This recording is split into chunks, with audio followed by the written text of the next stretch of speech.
আমি তার সঙ্গে একবারও মানে একদিন না থাকলে সে আমার মেয়ের সাথে সহবাস করতে চায়। এমনই বাজে একটা ছেলে আমার হাজবেন্ড।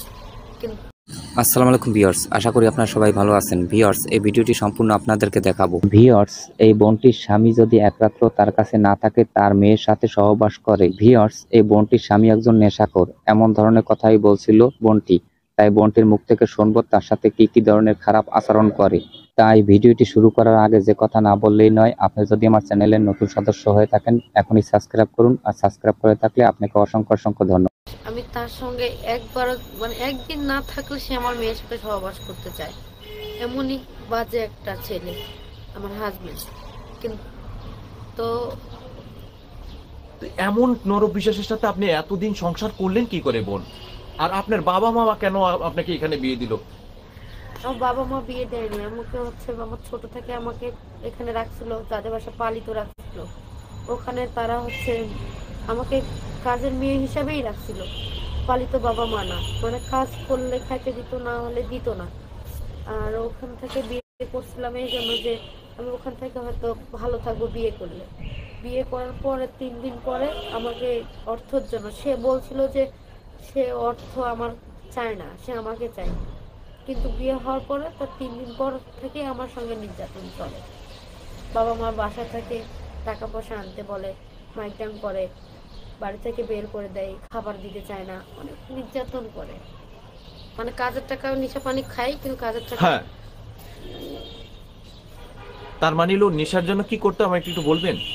নেশার জন্য সে মানে রুমের মধ্যে লোক নিয়ে আসতো, অন্য লোক নিয়ে আসতো, নিয়ে এসে আমার আমার মানে যাকে বলে খারাপ কাজ করতে, ওইটার জন্য লোক রুমে নিয়ে আসতো। নিয়ে আসার পরে আমাকে বলতো খারাপ কাজ করার জন্য, কিন্তু আমি এটা রাজি হইনি। তখন রাজি হইতাম না, তখন মায়ের পিট করতাম। তারপরও আমি ভাবতাম বিয়ের পরে মেয়েরা স্বামীর ইনকাম খায়, কিন্তু সে আমার ইনকাম খায়। কারণ ইনকাম খায়, আমি অনেক চেষ্টা করছি তাকে টাকা পয়সা, আমি কাজ করলে তাকে আমি বেতনের টাকাটা আনে উঠাই দিই, কিন্তু তবু সে আমাকে কখনো সাপোর্ট করে। কিন্তু তারপরও সে আমার মেয়ের কাছে টাকা না দিলে আমার শরীর অসুস্থ থাক, খারাপ থাক, একটা রাত তার সঙ্গে সহবাস না করলে সে আমার মেয়ের কাছে থাকতে চায়। আমার মেয়ের কাছে থাকতে তবু আমি আমি খুব খারাপ থাকলেও সে আমার মেয়ের কাছে থাকতে চায়। তারপরেও এই এত নির্যাতন সহ্য করছি বাচ্চাদের জন্য বা নিজে একটু ভালো থাকার জন্য। কিন্তু তার কাছে টাকা পয়সা দিলেও তাও সে খুশি না। সে খারাপ কাজে বলে যে এই কাজ করতে হবে, কিন্তু সেখান থেকে বাঁচার কারণে আমি ওখান থেকে বের হয়ে আসি। আমি যখন আমি শরীর খুব খারাপ থাকে, সে যখন আমার কাছে আসতে চায়, আমি যদি না পারি তাহলে সে আমার হাত পা বেঁধে আমাকে নির্যাতন করত। যদিও না পারি হাত পা বাঁধতো, বাঁধে আর কি, এরকম নির্যাতন করতো, মুখের মধ্যে কাপড় গুঁজাই দিত। দর্শক এমন নরপিশাচের সাথে সংসার করলো। দর্শক, বিস্তারিত বিষয়গুলো পুরো ভিডিওটি আপনারা না টেনে পুরো ভিডিওটি দেখবেন, আবার বেশি বেশি করে আমাদের ভিডিওটি শেয়ার দিবেন, এবং বিস্তারিত বিষয়গুলো সরাসরি নাইজ আক্তারের কাছ থেকে এবং তার সন্তানের কাছ থেকে আমরা শোনার চেষ্টা করব। দর্শক, আপনাদের কাছে রিকোয়েস্ট থাকবে যে অন্তত এই বোনটির ভিডিওটি আপনারা বেশি বেশি করে শেয়ার দিবেন। আর আমাদের ফেসবুক পেজে যারা ফলো দিয়েছেন তাদেরকে অনেক অসংখ্য ধন্যবাদ। আর যারা ফলো দেন নাই, এখনই আগে ভিডিওটি পেতে আমাদের ভিডিওটিকে ফলো এবং লাইক এবং শেয়ার দিবেন।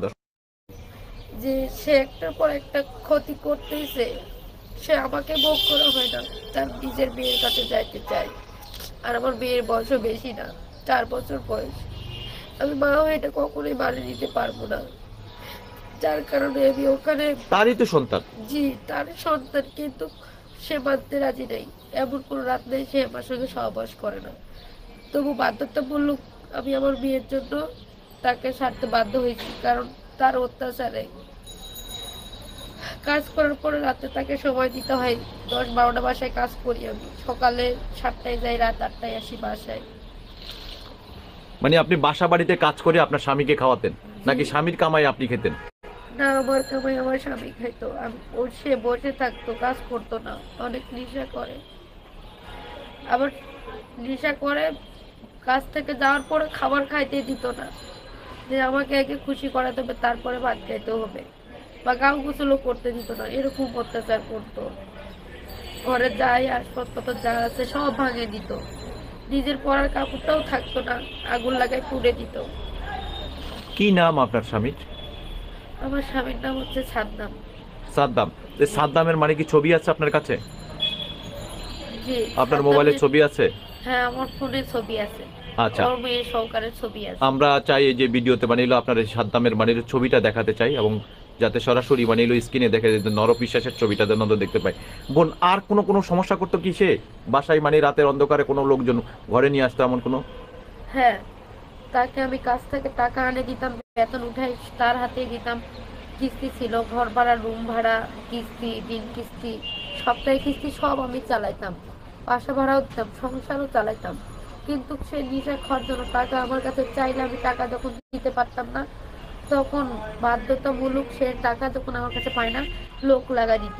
মানে আমাকে টাকা যাকে বলে আর কি ব্যবসা করা, লোক লাগাই দিত। কিন্তু লোক লাগাও দিছিল 6-7 জনকে। লাগা দেওয়ার কারণে আমি বাচ্চা দুটা নিয়ে পালে আসি। বাচ্চা দুটা নিয়ে আমি পালে আসি যে আমি অন্য কারোর সঙ্গে আমি এই খারাপ কাজে লিপ্ত হতে পারবো না। পালে আসার পরে আমি তাকে ডিভোর্স দেই যে আমি আর হয়তো বাঁচবো না, বাচ্চা কাচ্চাকে নিয়ে অনেক কষ্ট করছি বা করতেছি এখনো। মানে তার ব্যবহার আচার আচরণের কারণে আমি আজকে ডিভোর্স দিই বা বাধ্য হয়েছি তাকে ডিভোর্স দিতে আমি। আপনি যখন আপনি পালক বাবা মায়ের কাছে বড় হয়েছিলেন, তখন সেখান থেকে বাঁচার জন্য আপনি বিয়েটাই মানে প্রাধান্য নিয়েছেন, যে বিয়ে করলে হয়তো আপনি সুখে থাকবেন, একটু ভালো থাকবেন, অন্তত শান্তিতে থাকবেন। যে এখানেও কাজ করে খেতে হয়, আপনার স্বামীর ঘরে গিয়ে হয়তো একটু ভালো থাকবেন সেই চিন্তা করছিলেন। কিন্তু জি। স্বামীর ঘরে এসে কিন্তু সেই আপনি কতদিন ভালো ছিলেন একটু বলবেন? আমি বিয়ের পরে হয়তো ভালো ছিলাম, এই 3 দিন ভালো ছিলাম, এর বেশি মনে ভালো ছিলাম না। তারপরে মানে জীবনটা আমার মায়ের কিনে পিটপাট খাইতেই শেষ।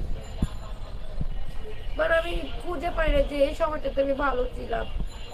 মানে বিয়ের পর থেকে মানে জীবনে ভাবছিলাম যে যেখানে আমার বাবা মা পালিতে দিয়েছিল, তো ভাবছিলাম এখান থেকে কাজ কাজ করতে হয়তো হবে না বিয়ে করলে, কিন্তু তারপরেও ওখান থেকে যাই আর বেশি একটু কাজের চাপ ক্যামেরার দিকে হইতো। তাকিয়ে বলবেন। হ্যাঁ। মানে পালিত যাদের বাসায় ছিলাম, কিন্তু করা হচ্ছে আমাকে বিয়ে যখন হয়ে যায় আমি ভাবতেছিলাম যে এখান থেকে চলে গেলে আর কাজ করতে হবে না, হয়তো আমি আমার বাসায় থাকবো, কাজকর্ম করবো, মাইটাং খাইতে হবে না, চিন্তা থাকবে না। কিন্তু বিয়ের পরে কিন্তু কারো বেশি চিন্তা চলে আসলো মাথার মধ্যে, এবার তাকেই খাটে খাওয়াইতে হয় আর কি, এরকম অবস্থা। তো আপনি এখন কি আপনার স্বামীর সাথে আছেন নাকি তাকে ডিভোর্স দিয়ে দিয়েছেন? তাকে ডিভোর্স দিয়ে দিছি আমি। ডিভোর্স দিয়েছেন। তো এখন কি আপনি নতুন করে সংসার করতে চান কিনা? আপনার দুটি সন্তান রয়েছে, একটি মেয়ে রয়েছে, একটি ছেলে রয়েছে। তো এই সন্তানদেরকে বাঁচাতে গেলে তো আপনাকে অন্তত নতুন করে জীবনে, সব পুরুষ তো আর খারাপ না বোন। জি, সব পুরুষ তো খারাপ নয়, কারণ সংসার আমি এখন করতে চাই না, আমি এখন বাচ্চা কাচ্চা মানুষ করতে চাই, কারণ আমি বিয়ে করতে এখন চাই না। আপনার সন্তানগুলোর যদি দায়িত্ব সহকারে নেয়? দায়িত্ব সহকারে নেয় যদি, তাহলে তখন ভাবে দেখবো, কিন্তু আমার এখন বিয়ে করার কোনো ইচ্ছা নেই। মানে এতটাই কষ্ট পেয়েছেন এমন মানুষের কাছে, যে স্বামীর কাছ থেকে আপনি কষ্টটা পেয়েছেন, সেই কারণে আপনি ভয় পাচ্ছেন। জি। না, যে আমরা আপনার মানে হলো মোবাইল নাম্বারটা দিতে চাই সরাসরি, আপনি যদি মোবাইল নাম্বারটা দিতে চান, কারণ আপনার মোবাইল নাম্বারটা কি আপনি বলতে পারবেন? জি বলতে পারবো। জি বলেন। 017 017 3 6। ভিউয়ার্স, এই বোনটির কথা আমরা শুনলাম এবং যা বুঝলাম তাতে বোনটিকে আইনের আশ্রয় নেওয়া উচিত, কারণ এরকম নরপিশাচের যদি বিচার না করা হয় পরবর্তীতে বোনটির সমস্যা হতে পারে। তাই ভিউয়ার্স, এই বোনটিকে কি করা উচিত অবশ্যই আপনারা মূল্যবান মতামত কমেন্ট বক্সে জানাবেন। তাই ভিউয়ার্স, আর একটা কথা না বললেই নয়, আমাদের সমাজে প্রতিনিয়ত এরকম ধরনের অসামাজিক কার্যক্রম হয়ে চলছে, তাই বেশি বেশি করে ভিডিওটি শেয়ার করে আপনারা সতর্ক করে দেবেন।